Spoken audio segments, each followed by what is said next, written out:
What I plan to present is some data on two aspects of cancer therapy.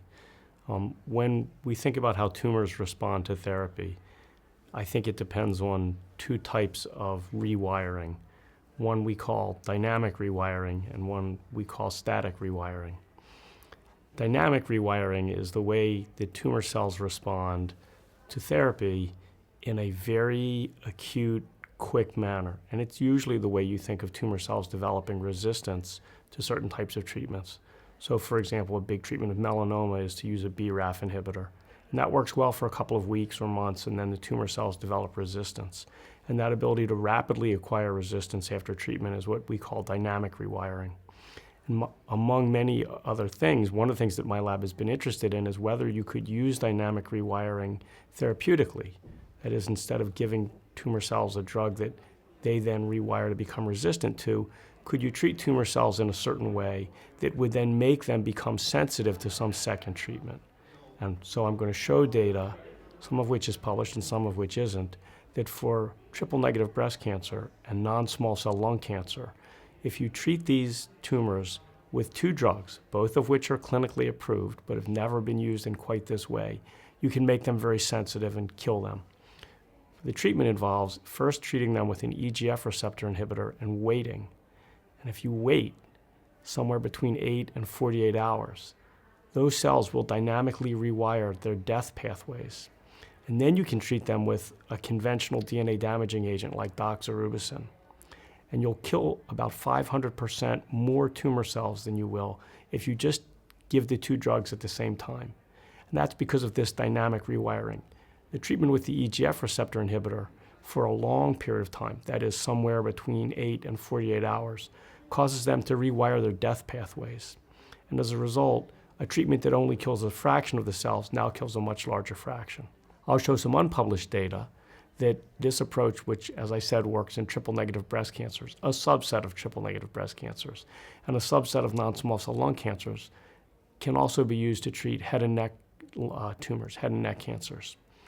In this case, what works best seems to be a combination of inhibiting the EGF receptor and the FGF receptor, and then again waiting between 4 and 48 hours, and then treating the cells with either cisplatin or doxorubicin.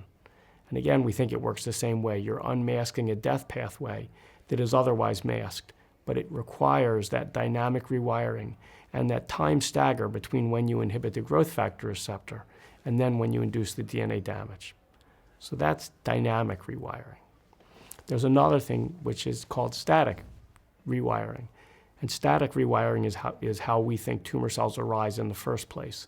That is, they lose a tumor suppressor gene, or they gain an oncogene, or they do something that now changes their baseline wiring and promotes the development of tumors. One of the things that's been well known is that many tumor cells are defective in P53, in P53 function, the function of the P53 gene. And as a consequence of that loss of P53, they can't respond normally to DNA damage. What our lab showed was that those cells have now recruited through static rewiring an alternative pathway that they use to survive DNA damage. And this pathway is a pathway that normal cells don't need to survive DNA damage. Normal cells use this pathway to respond to various types of cell stress.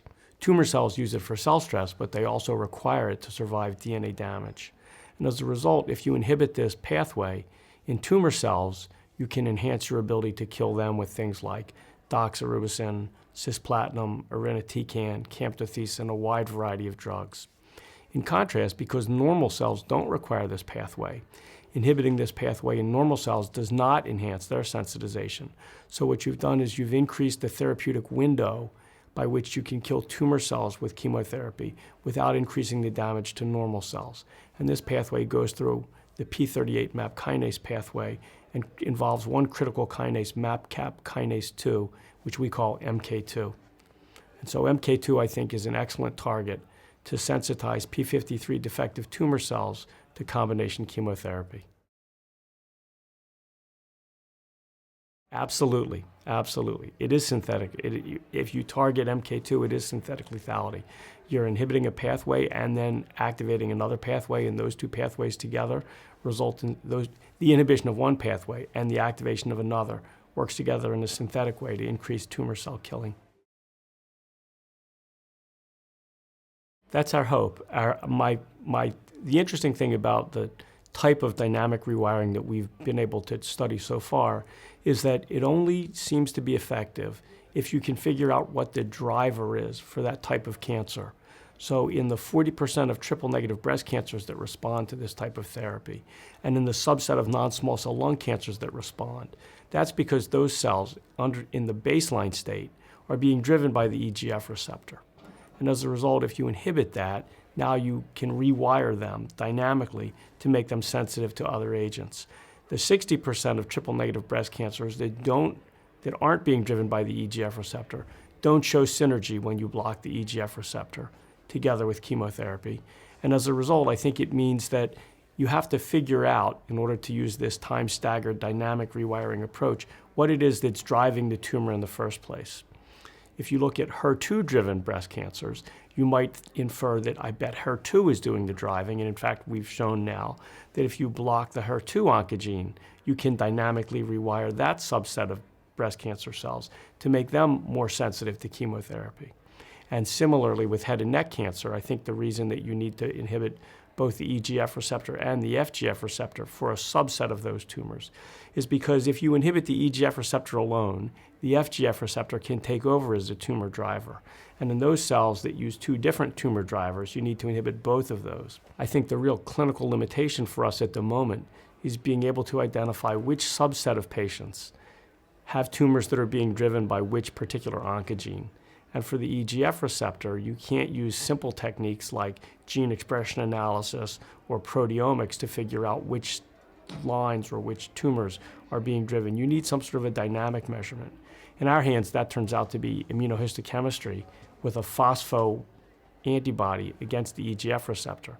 But translating that into a practical, therapeutically useful biomarker is a little challenging.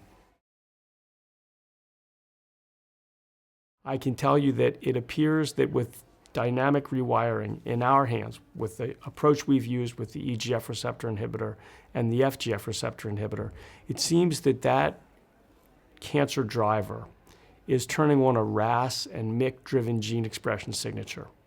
And that in order to wean cells off of that RAS and MYC oncogene signature, you need to inhibit the receptor for somewhere between 4 to 48 hours. That's that time window.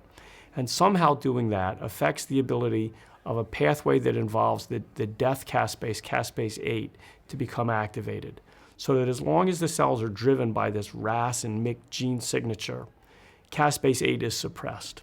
When you wean cells off of this dependency on RAS and MYC, then this second death pathway that goes through caspase 8 reawakens, so that DNA damage can kill the cells not simply through caspase 9 and 3, a well-recognized mechanism of cell death, but somehow can also activate caspase 8. So you get the combined effects of caspase 9 and 3 and caspase 8, and that combination of death caspases seems to be primarily responsible for the enhanced death.